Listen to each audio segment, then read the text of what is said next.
The Gambia, a nation once celebrated for its resilience, its vibrant culture, and its hard-fought freedom.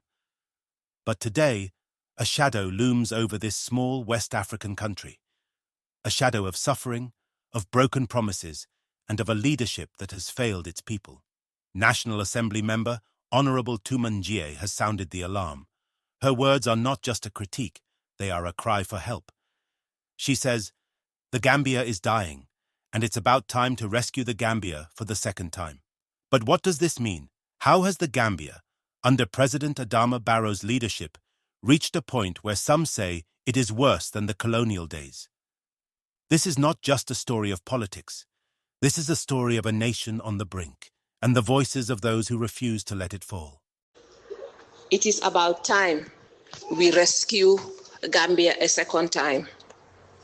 It is about time we bring back independence against our own people in this country, because the Gambia is dying. The Gambia under this leadership is worse than the Gambia under colonial leadership. Children are dying of hunger.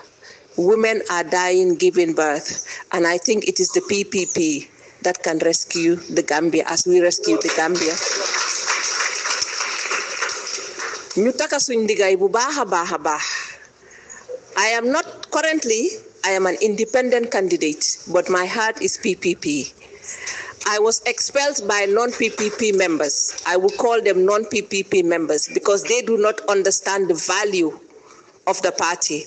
When I stood in Brikama and demanded for the delegates to do the right thing, they were cheated out of doing right because they did not understand what the leadership was after.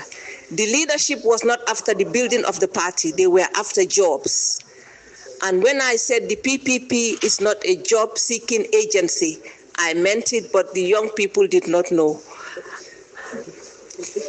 I apologize for not fighting at that time. I did my best, but the best was not good enough. And I think it's about time we do our best and rescue the party and support my brother to take the party where he wants the party to be.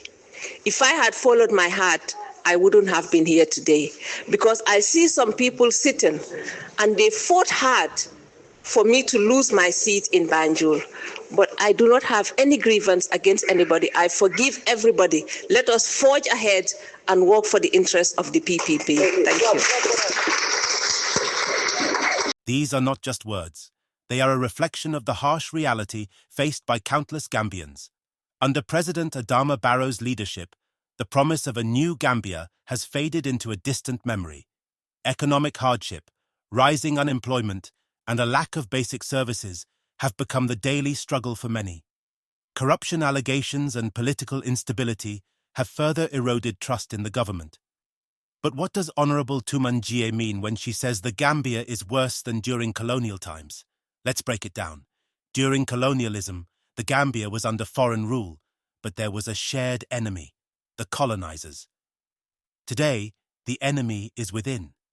It is the failure of leadership, the betrayal of public trust, and the systemic neglect of the very people who fought for freedom.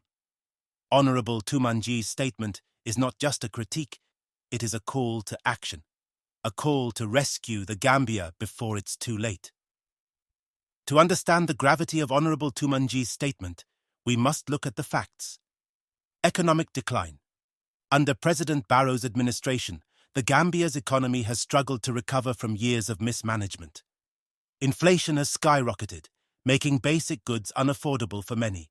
The Dalasi continues to weaken against major currencies, crippling businesses and reducing purchasing power. Unemployment crisis. Youth. Unemployment remains alarmingly high, with many young Gambians risking their lives on dangerous migration routes in search of better opportunities. The government's failure to create jobs has left an entire generation disillusioned. Healthcare and education. Public hospitals are underfunded and understaffed, leaving many without access to basic healthcare. Schools lack resources, and teachers often go months without pay. The promise of free quality education and healthcare remains unfulfilled. Corruption and governance. Allegations of corruption have plagued the Barrow administration with little accountability for those in power. Critics argue that the government has prioritized personal gain over public service, further deepening the trust deficit. We cannot continue like this. The people are suffering, and those in power are turning a blind eye. This is not the Gambia we fought for. This is not the Gambia we deserve.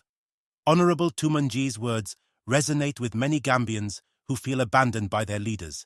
Her call to rescue the Gambia for the second time is a reminder that the fight for freedom and justice is far from over. But the question remains, how can the Gambia be rescued? What steps must be taken to restore hope and rebuild the nation?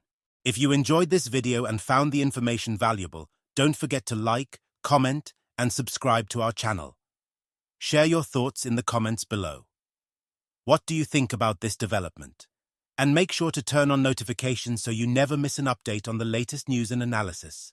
Thanks for watching, and see you in the next one.